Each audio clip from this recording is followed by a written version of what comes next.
Okay, so far in the previous video we discussed Euclidean distance, but there are other distance measures that we can use, and here is a list of them. Correlation based similarity, where you find the correlation the between the records, right?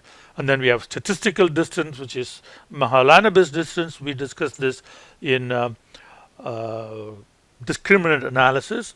Then we have Manhattan distance, and that's your downtown distance, like absolute differences, okay, rectangular distance. Then maximum coordinate distance and Gover's similarity. So we'll look at these formulas. We're not going to get into the examples of these. So here is correlation based similarity, where you find the correlation between observation I and observation J. Okay, so like in our example, that would have been Arizona and consolidated New York. Then you find the correlation, and then 1 minus square of the correlation is a distance measure.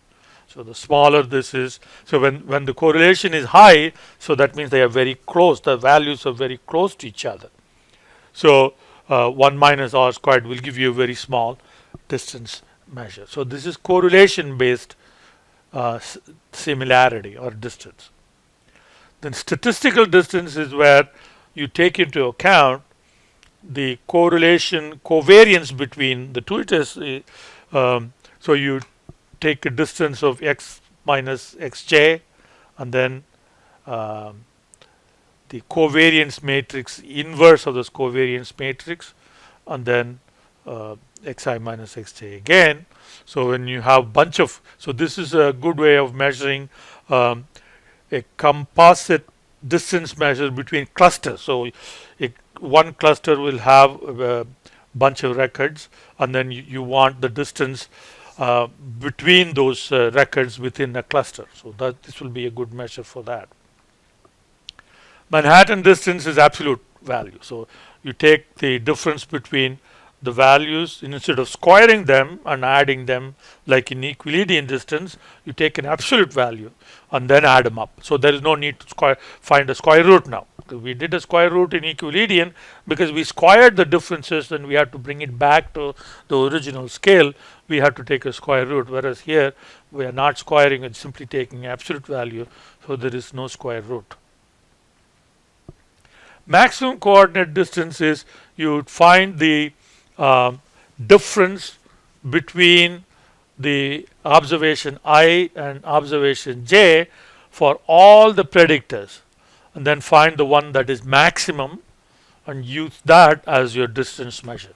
And this is especially important here to normalize the values. Otherwise, predictors that are large will give you a large distance, and that would be the one that you'll always select. So you have to first normalize, either using z-score normalization or using range normalization. You must normalize, and then you can apply this methodology.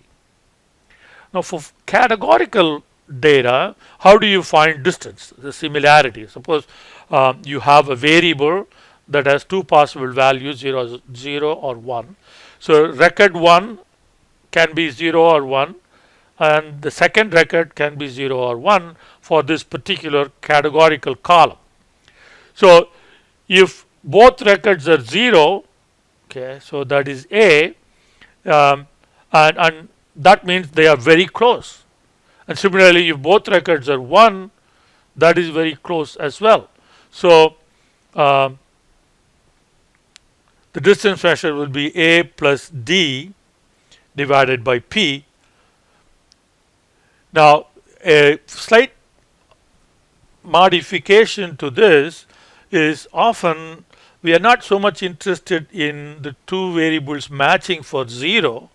It is matching for 1 that is important. So matching for 0 can be for various reasons. So for example, if in a criminal setting, somebody who has committed a crime and somebody who has committed a crime, they may have more in common than people who do not commit crimes, because there All kinds of people who do not commit crime. Committing crime is the exception. There are very few people. So most people don't commit crimes, and they have lots of dissimilarities. So that matching 0 0 matching may not mean very much, whereas 1 1 matching may mean a lot more, or if 1 in either of the records may mean something. So you get D divided by B plus C plus D as the coefficient, and and that is a kind of distance that you measure for categorical data. Now, Gover's similarity includes cases where some predictors are interval and some predictors are categorical. So when that is the case, then you have this formula that you can compute, that you can use for finding the distance. So you have, for each column, you have a W factor and an S factor. Okay, so W is the weight and S is the score. So if it is a continuous variable, if it's an interval variable, right, you use this. So 1 minus the x sub im minus xjm absolute value, and then the maximum in the x column minus minimum in the column. Okay, so that's your range, and this is the actual difference, so 1 minus that. So that would be your score, and your weight will be 1 normally, or it will be 0 if either of the one is missing. If either x is missing or m is missing, then weight is 0, which means that you are not going to consider that Sijm. Okay, then you compute the distance in that fashion. For categorical variables, okay, so then you have two cases: binary variable or nominal variable, more than 2 possible values. If it is binary, then your score is 1 if both observations belong to the same category. So binary will be something like this: if both belong to the same category, then the score is 1. Okay, otherwise it is 0, right? And the weight is if both are 1. Okay, like if both are 1, that case, then the weight is 1. Okay, otherwise it is 0. In the nominal case is something like this, except that the score is 1 if both records, record 1 and record 2, they both have the same category. So nominal variable has more than 2 categories. It's not binary. You have several classes, and if the two records have the same category, then your score is 1. Okay, otherwise it is 0, and the weight is like the continuous variable. So weight is 1, unless either of the two records has a missing value, then the weight is 0. So that is Gover's similarity.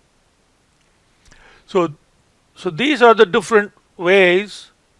Okay, so the Euclidean distance, and these are the other ways by which you can measure distance between two records.